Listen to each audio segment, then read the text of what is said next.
일단 뭐 사과는 아니죠. 사과는 받아들이는 국민들이 최소한 공감을 할 수 있어야 사과입니다. 네. 그런데 지금 뭐 마지못해서 유감 표명을 한 거고요. 그리고 뭐 사실은 호남 사람들 또는 국민들에게 사과해야 되는 거 아니냐라고 했을 때 그건 나중에 뭐 천천히 해도 되는 거 이렇게 뭐 나중에 감싸 안아주고 이러면 되는 거다라고 이렇게 얘기를 했단 말이에요. 마치 굉장히 시혜적인 태도예요, 이거는요. 그래서 사람 기분 나쁘게 하는 사과, 기분 나쁘게 하는 유감 표명 아니냐.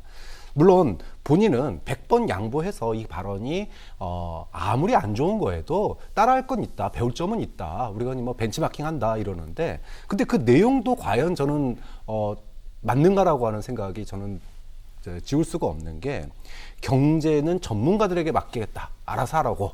근데 이거는 그 당시에 독재 정권에서 가능한 일이에요. 임자가 알아서 경제 책임져. 이거 독재 정권에서는 하는 방식입니다. 민주주의 방식에서는요, 견제와 균형 그리고 토론과 참여가 필요한 거예요. 우리가 왜 선진국이 됐습니까? 선진국이 되려고 하는 이유는 어떤 견제와 규정 속에서 합의를 이뤄 나가는 거예요. 그런데 그런 거 다 없이 그 당시에 경제가 좋았고 왜 좋았을까를 봤더니 경제 전문가에게 맡겨서 이름했더니 좋았다.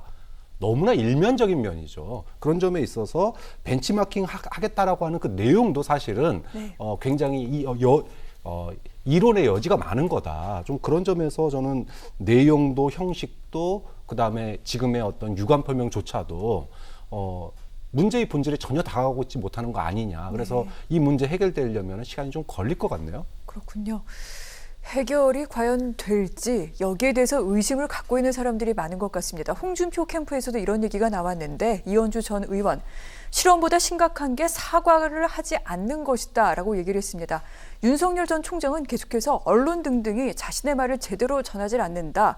뭐 앞뒤 맥락을 끊고 이 문제가 될 만한 내용만 딱 뽑아서 그렇게 얘기하다 보니까 자신의 말을 오해하게 만드는 것이다라고 얘기를 하고 있습니다. 이현주 전 의원도 이 부분에 대해서 콕 집기도 했는데 이게 윤석열 전 총장이 억울해야 될 일입니까? 평론가님? 글쎄요. 이게 억울할 일은 아닌 것 같습니다. 네. 지혜롭고 슬기롭게 어떤 사안에 대해서 입장 표명하고 또 그걸 수습하는 과정이 필요한데 그런 것이 지금 생략되어 있는 것처럼 느껴지죠. 뭐 물론 본인이 전체 문맥상 내가 강조하고 싶은 포인트는 이 부분이었다. 적재적소에 사람을 쓰겠다. 인재를 그렇게 활용하겠다라고 했던 이런 부분에 방점을 찍고 있습니다만 그런데 왜 하필 사례를 들어도 전두환 전 대통령을 사례로 들었을까? 이건 지역주의를 다시 부활시킬 수 있거나 아니면 진영의 논리에서 충돌할 수밖에 없는 사안인데 그래서 이런 것들을 정치권에서는 소위 이 정치적 언어에서 사용하지 말아야 될 일종의 금기어로 우리가 지금 여기는 측면이 없지 않아 있죠. 그런데 이런 거에 대한 본인의 느낌과 감이 전혀 없다는 거, 그거는 준비되어 있는 정치적으로 이분이 이렇게 약간 좀 체화되어 있거나 아니면 좀 어떤 능력을 좀 더 배가시키고 있거나 이런 느낌과는 좀 거리가 있죠. 자, 그리고 차라리 뭐 박정희 전 대통령을 차라리 한다든지 뭐 아니 그럴 수 있는데 굳이 전두환 전 대통령, 전두환이라는 분을 언급한 것은 그건 뭐 목적 의식이 있는 거죠. 아니면 참모가 입력해준 키워드를 그냥 아무 의식 없이 갖다가 그냥 쓴 거, 뭐 이 정도로 좀 보여지는데 더군다나 이제 유감 표명도 때가 늦었지 않습니까? 저는 대통령 후보라면 유연해야 한다라고 생각하는데 네. 지금처럼 고집을 부린다는 것은 캠프 안에서 윤석열 후보에 대한 어떤 고집이라든가 아집을 꺾을 수 있는 참모가 존재하지 않거나 아니면 윤석열 본인이 기존의 검사나 검찰총장을 지냈을 때 고위공직자를 지냈을 때 본인이 가졌던 관성을 버리지 못하고 있다거나 뭐 둘 중에 하나 아니겠습니까? 자, 그리고 제가 더 안타까운 부분은 지혜롭지 못하다는 겁니다. 어떤 특정 발언을 두고 대중이나 언론이나 아니면 유권자와 진실 게임을 한다거나 아니면 옳고 그름을 시시비비를 가리겠다라고 하는 그런 시도 자체는 바보 같은 짓입니다. 왜냐하면 득보다 실이 많기 때문입니다. 네. 과거에 예를 들면 홍준표 후보 같은 경우 지난 대선에서 본인이 여성 비하성 발언도 하고 뭐 이렇게 막말성 발언을 했는데 그것을 곧장 바로잡지 않으니까 그 다음에 어떤 현상이 벌어졌습니까? 저 사람은 막말을 하는 사람이다 라고 하는 프레임이 완전히 그냥 더 쌓여졌는데 지금도 윤석열 후보가 만약에 이런 그 유연한 자세를 취하지 않는다고 하면 윤석열은 항상 실언을 하는 사람이야 라고 하는 이미지가 더 강화될 수밖에 없습니다. 그렇군요. 정치인 본인의 어떤 그 생각이 어떻든 간에 자기의 그 말이 국민들에게 어떻게 받아들여지는지 이 부분을 봐야 되는데 지금 윤석열 전 총장은 이 부분에 있어서 상당히 좀 낮은 평가를 받게 되고 있는 것 같습니다. 일일 일실언이다라는 그런 얘기가 많이 나온다. 저희도 전해드린 바 있는데 이번 같은 경우에 사실은 또 실언이라고 인정을 하는 것도 아닙니다. 그냥 유감스럽다라고만 얘기하고 있는 중입니다. 그런데 그 간에 여러 가지 뭐 발언 리스크 등등을 봤을 때 그런 발언이 이루어졌던 때는 예를 들어 어떤 토론회장이 아닙니다. 당원들과 만나거나 대중들과 뭐 간담회 등등이 있을 때 이런 실언 같은 얘기들이 나온 겁니다. 즉 지지세를 강한 사람들을 결집시키기 위해서 의도적으로 이런 발언을 콕 집어서 하는 게 아니냐 이런 분석까지 나오고 있는데 평론가님 어떻게 보십니까? 뭐 영남이 대한민국의 권력을 쥐락펴락 장악했던 때가 있었죠. 그때의 중심 인물 중에 한 명이 전두환 전 대통령 아니겠습니까?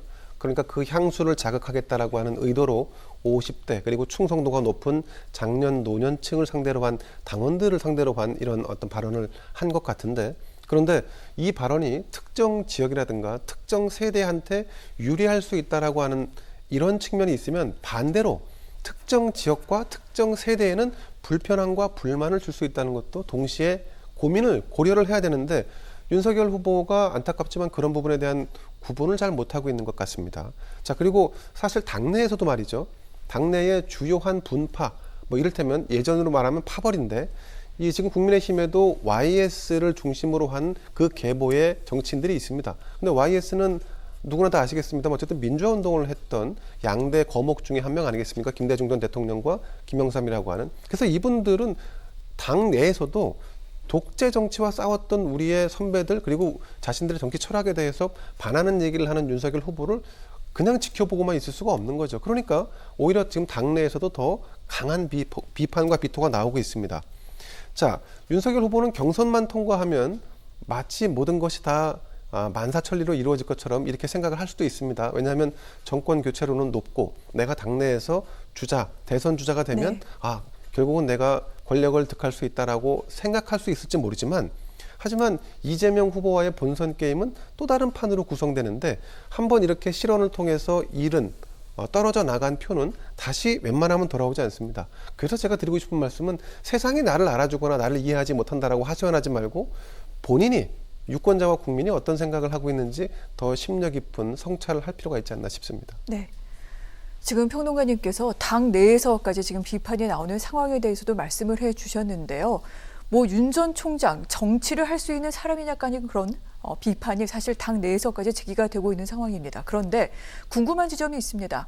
윤석열 후보 캠프는요, 다른 경쟁 후보들의 캠프보다 거기에 몰려있는 인력들이 상당합니다. 현역 의원들도 상당히 많고요. 인력풀도 상당한데 그럼에도 불구하고 이런 발언들이 계속해서 이어지고 있는 겁니다.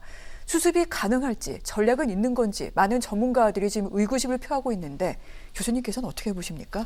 글쎄요, 저는 지금 윤석열 후보가 이제까지 했던 그 말들 속에는 굉장히 극단적인 예시들이 많아요. 네. 뭐 여의도 화법에 익숙치 않아서라고 그러는데 저는 그게 아니라고 봅니다. 정치할 준비가 안 돼 있다라고 봐요. 네. 자, 정치라고 하는 게 뭡니까? 극단을 배제하는 겁니다. 양쪽의 극단적인 주장이 있을 때 거기서 최대한 포용성을 갖고 합리적인 의견을 이끌어내는 게 정치의 역할입니다. 그런데 뭐 손발 노동은 아프리카에서 하는 거고 그다음에 민생을 위해서라면은 수단과 방법을 가리지 않겠다. 그래서 전두환도 벤치마킹 하는 거다라고 얘기하면 도대체 우리가 왜 선진국이 되려고 그동안 그렇게 노력을 했습니까? 선진국이 된다라고 하는 것은 과정과 절차가 복잡하더라도 다양한 사람들의 의견을 모아서 그것을 동력으로 사회가 발전하는 겁니다. 그 과정이 바로 공정이에요. 그러면 윤석열표 공정을 화두로 해서 본인이 대통령이 되겠다고 나온 사람인데 수단과 방법을 중요시 여기지 않는다라면은 그거는 정치할 준비가 안 돼 있고 공정의 화두를 이끌 사람이 아니다. 좀 그런 점에서 왜 윤석열 후보가 공정을 얘기하고 있는지 앞뒤가 맞지 않는 얘기를 하고 있다고 생각해요. 본질에 충실해라. 본질은 뭐냐? 윤석열 후보가 이재명 후보가 민주당에서 대통령 후보가 될 수 있었던 건 딱 하나입니다. 당선 가능성이 높기 때문이에요. 그러면 지금 홍준표 후보와의 차별성을 갖는 것은 우클릭 경쟁을 해가지고 차별성 가져서는 안 된다. 오히려 확장성을 가지고 중도 확장성을 가지고 저는 차별성을 가져야 된다고 보고 네. 중도 확장성을 가지려면 최대한 합리적이고 포용적이고 그리고 새로운 것들을 받아들일 수 있는 자신에 대한 비판, 자기가 실수한 것도 그때그때 바꾸고 이렇게 변화하는 모습을 보여줘야 돼요. 그런데 네. 윤석열 후보는 지금까지 단 한 차례도 변화하는 모습을 보여주지 않았습니다. 토론 스킬은 늘었어요. 토론 스킬만 늘었지 자신의 말에 대해서 왜 내 말은 앞뒤를 다 자르고 얘기하느냐 이 얘기를 지금 6개월째 반복하고 있습니다. 그리고 정책이 뭐냐 비전이 뭐냐라고 했을 때 네. 여전히 공정을 얘기해요. 그런데 수단과 방법을 가리지 않는데요. 그럼 도대체 이게 앞뒤가 맞는 얘기라는 거죠. 그런 점에 있어서 왜 윤석열은 정치를 하는가라고 하는 본질의 문제, 이번 대통령이 되면 뭘 할 거라고 하는 전공법을 저는 윤석열 후보가 더 고민을 해야 된다. 토론 스킬 늘리고 홍준표 후보를 경선에서 이기는 게 목적이 아니라 네. 대한민국을 더 잘 살게 하고 대한민국을 잘 이끄는 게 대통령이라고 하는 것에 좀 본질에 더 충실한 그래서 준비된 멘트와 준비된 정책이 나오는 게 더 중요하다고 봅니다. 네. 근데 이제 지역 정치 이제 직접 방문해 보면요. 예를 들어서 대선 후보다, 유력한 후보다 그런 후보가 지역에 내려오면 지역에 조직들이 있지 않습니까? 네. 그 조직이 꾸려놓은 사무실에 가서 그러면 이미 지역에 오는 순간부터 뭐 사람들이 정말 벌떼처럼 달려들어서 그 사람만 연호하고 환호합니다. 그런데 정치인이 반드시 놓쳐서는 안 될 부분이 그들 모두가 나를 여러와 같이 성원하는 것 같지만 그런 안에서도 나의 냉철함은 있어야 됩니다. 네. 그러니까 지금처럼 저런 분위기에 그냥 맞춰서 약간 좀 흥분한 듯 이렇게 움직이는 것이 결국 윤석열 후보가 대선 주자로서 정치인으로서 준비가 덜 돼 있다는 것을 보여준다라고 저는 봅니다. 네. 어떻게 보면은 이제까지 위기 가운데 가장 큰 위기를 맞고 있는 것이 아닌가 이런 생각이 들기도 하는데 윤석열 후보와 그 캠프가 어떤 모습을 보여줄지 좀 더 기다려보도록 하겠습니다. 그런데 국민의힘 이 지금 여러 가지 논란을 수습하려고 애쓰고 있는데 그런데 쉽지가 않은 모양새인 것 같습니다. 이준석 당대표 이 빨리 수습하라고 윤석열 후보에게 주문을 하고요. 본인도 이걸 수습하기 위해서 오늘 호남을 찾았습니다. 누리호 발사 참관을 위해서 가는 길에 여순 사건 위령탁과 위령비까지 참배하고요. 이런 발언도 했습니다. 전두환 씨는 통치를 한 거지 정치한 거 아니다. 옹호할 행위 없다라고 딱 잘랐는데 그런데 그 사이에 서울에서 최고위원 회의가 열린 동안 김재원 최고위원이 이런 얘기를 한 겁니다. 전두환 시절 때 취직은 잘 됐다. 부동산이나 원전 정책만큼은 좀 문재인 대통령이 배웠으면 좋겠더라라는 얘기를 했습니다. 이것이 과연 맞는지 팩트 체크는 차지하고서라도요. 이런 발언을 했다는 것 자체가 사실은 뭐 여러 가지 유감 표명이라던가 국민의힘이 보이고 있는 모습이 소용없게끔 만든 게 아니냐. 벌써 이런 얘기가 나오고 있는데 왜 김재원 최고는 이런 얘기를 한 걸까요, 교수님? 그래서 저는 국민의힘의 지금 뭐 윤석열 후보나 그 다음에 김재원 최고위원의 이런 발언들을 보면 이번 대통령 선거를 통해서 어떤 나라를 만들고 싶은지가 전 잘 모르겠어요. 그러니까 뭐냐면 반문재인이면 진리예요, 그냥. 문재인이 하는 정책에 반대로 하면 그게 진리입니다. 이게 정책입니까? 반문재인이 정책이 될 수는 없어요. 그래서 뭘 할 건지, 어떤 정책을 할 건지가 나와야 돼요. 그런데 김재원 최고위원이 한 거, 전두환 시절 때 취직 잘 됐다. 그때는 대한민국 사상 초유의 3조 호황이 있던 시대입니다. 네. 세계적 불황이 있는 지금하고는 완전히 다른 시대예요. 그다음에 그 당시에 부동산과 원전 정책 전두환한테 배워야 된다. 원전 정책은요. 그 당시의 원전 정책은 후쿠시마 사태 이전입니다. 후쿠시마를 온 세계인이 지켜본 이후와 이전은 달라져야 됩니다. 그다음에 부동산 정책. 전두환 시절의 부동산 정책은요. 주택임대차보호법 전두환 때 만들어졌고요. 그다음에 토지개발 허가제 또 전두환 때 만들어졌습니다. 그다음에 개발 이익의 사유화를 막는 것도 전두환 때 만들어졌습니다. 문재인 정부에서 하는 정책의 모든 출발점들이 다 전두환 정책 때에서부터 이어져 오고 있는 것들이에요. 그렇게 본다면 오히려 부동산 정책은 문재인 정부가 전두환 정부를 오히려 계승하고 있는 측면이 있습니다. 자, 어떻게 차별성을 갖냐는 거예요. 상황과 시대가 다릅니다. 상황과 시대에 맞는 정책을 내놓고 해야지 무조건 그 당시에 좋았으니까 그걸로 돌아가자? 아니 박정희 향수 마케팅으로 꽤 좋은 재미를 얻었지만 지금 이제 그거 가지고 시간이 또 고령화되니까 이제 전두환 향수 마케팅 하냐 이런 얘기밖에로 저는 들리지가 않아요. 좀 그런 점에서 반문은 저는 정책이 될 수 없다. 새로운 정책 내놔라라는 얘기하고 싶습니다. 네. 보면은 국민의힘이 김종인 비대위원장 때도 그렇고요. 지금 이준석 당대표도 그렇고요. 호남을 끌어안기 위해서 안간힘을 쓰고 있습니다. 하지만 당 안에서는 분명히 좀 엇박자가 나는 지점이 있고요. 예를 들어 최고위원회 구성도 이준석 대표라든가 김재원 최고 같은 경우에는 분명히 노선차가 있기 때문에 언젠가 좀 갈라서는 게 아니냐 이런 얘기 있기도 했는데 내홍으로까지 번질 수도 있다. 이런 언론 보도가 있기도 합니다. 평론가님 어떻게 보십니까? 뭐 내용까지 가겠습니까? 이준석, 김재원 두 사람이 대선을 두고 대권을 두고 다투는 그런 사이도 아니지 않습니까? 네. 자기들 일이 아니죠, 기본적으로는.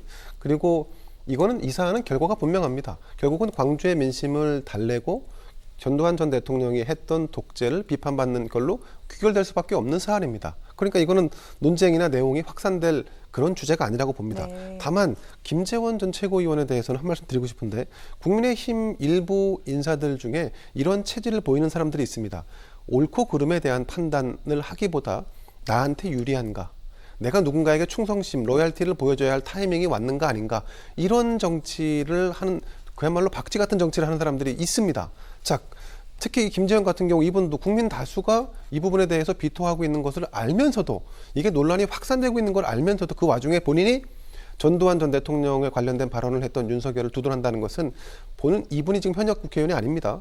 그러니까 TK 중심의 그런 민심이 형성되는 것에 그냥 편승하거나 올라타겠다라고 하는 그런 그 이상도 이하도 아니라고 저는 보는데 그래서 결국 결과적으로 다가오는 대선에서 호남 표심을 잃게 만든다고 한다면 그럼 이런 정치인은 당에서 퇴출해야 마땅하다고 봅니다.